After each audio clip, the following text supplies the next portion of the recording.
In this chapter, we're going to be learning how to install PHP and MySQL on a Macintosh. I want to start out by first giving you an overview of what we're going to do before we go through each of the steps.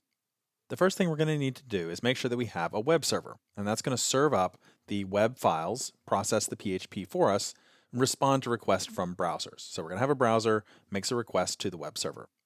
Apache Web Server is included with macOS 10. And it's been there for a number of different versions. In macOS 10.8, we have version 2.2 included. So that's already there. There are a couple of differences, though, from this version from previous versions of macOS 10. Starting with version 10.8, they removed the web sharing option that you find in the system preferences.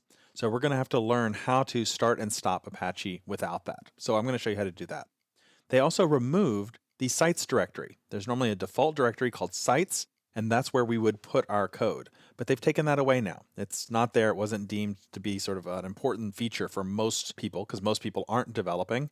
So it's something that we'll have to recreate there. And we'll have to do a little bit of configuration on Apache to get it to do what we need it to do. Then we're going to need to make sure that we have PHP installed, of course. PHP also comes included with macOS 10.8, and that's version 5.3. Now that's not the latest version of PHP. And that often happens when they finally ship a version of macOS 10. Sometimes it'll be just a little bit behind the latest PHP version. Now you could use 5.3 and save yourself the trouble of upgrading. Just go right with 5.3 from the start, and almost every single thing we're going to learn would work perfectly well. And I'll highlight the things that wouldn't. However, I'm also going to show you how to upgrade to the newest version to make sure that we have the newest version as well.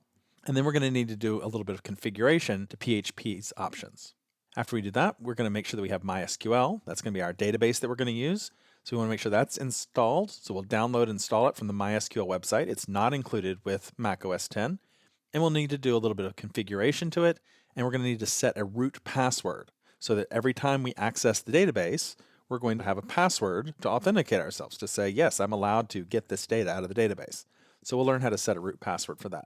And then last of all, we're going to need to have a text editor. And so we're going to download and install TextMate. Now you could use a number of different text editors, and we'll talk about what some of the other options are. But TextMate's the one that I'm going to show you to use. Okay, so let's get started by seeing how we set up the Apache web server.